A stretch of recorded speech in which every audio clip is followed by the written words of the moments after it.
एक धर्म गुरु होने के नाते और एक डॉक्टर होने के नाते, डॉक्टर के नाते वो कहते हैं, हे सब परिश्रम करने वालों, हे सब, सब का मतलब है सारी दुनिया। सारी दुनिया एक परिवार है और इस परिवार का परमेश्वर स्वयं एक पिता है और एक पिता अपने सारे बच्चों को ही अपने पास बुलाता है। ऐसा नहीं कि एक पिता अपने 2 बच्चों से कहे मेरे पास मत आइए, 2 आ जाओ।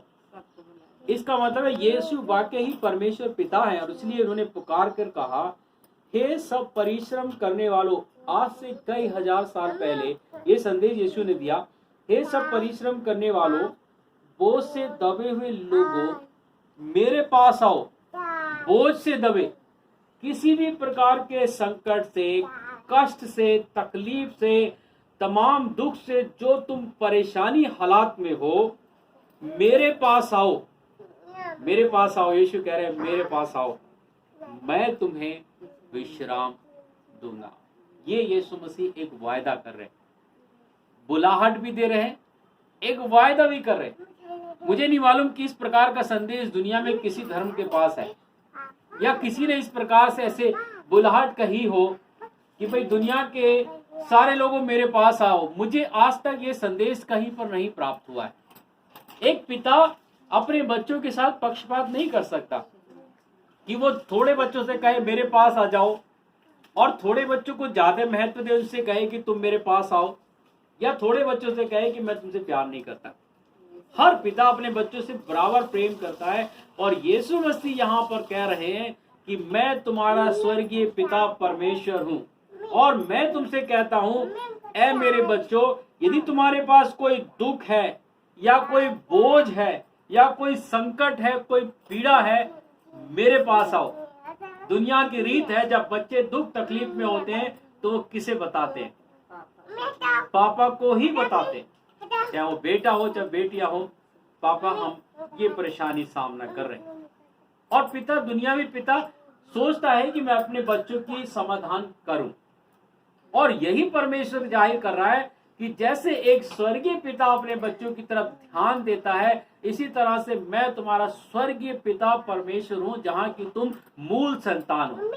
हम इस पृथ्वी के परमानेंट सदस्य नहीं है, हम इस सदस्य यहाँ के क्या है, एक परदेसी के मानिंद हैं और हम यहाँ पर सिर्फ थोड़े दिनों के लिए यहाँ पर आए हैं, परंतु हम मूल संतान किसकी है? परमेश्वर की है और परमेश्वर के घर की संतान है।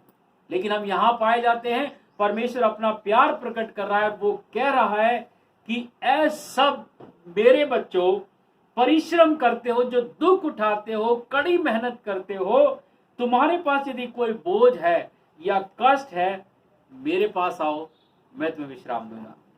ये वायदा प्रभु कह रहा है, मैं तुम्हें विश्राम दूंगा। और बाइबल इस बात के लिए, और यहाँ भी कह रहा है कि मेरे पास आओ।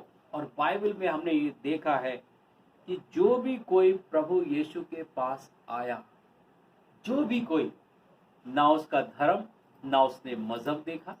बाइबल के अंदर एक कनानी महिला जो कि एक मूर्ति पूजक अन्य विश्वासी थी, वो प्रभु यीशु के पास आई और उसने प्रभु यीशु से कहा, मेरा बेटा इकलौता है, मर गया है, उसकी अर्थी लोग लेके जा रहे हैं। अब प्रभु यीशु का दिल उसके लिए भर गया। आपने कहानी सुनी होगी, वो कहानी स्त्री जिसका इकलौता बेटा था, लोग अर्थी लेके जा रहे थे, वो विधवा माँ अपनी छाती पीट पीट के रो रही थी, हाय मेरा एक ही बेटा था, वो भी मर गया। लेकिन जब यीशु ने उसके पास देखा, वो प्रभु के पास आई, प्रभु मुझ पर दया कर, ये मेरी पीड़ा को तू दूर कर दे, मेरे कष्ट को दूर कर दे। और प्रभु यीशु ने अर्थी ले जाने वालों से कहा, मैं तुमसे कहता हूं इसकी अर्थी को नीचे रख दो।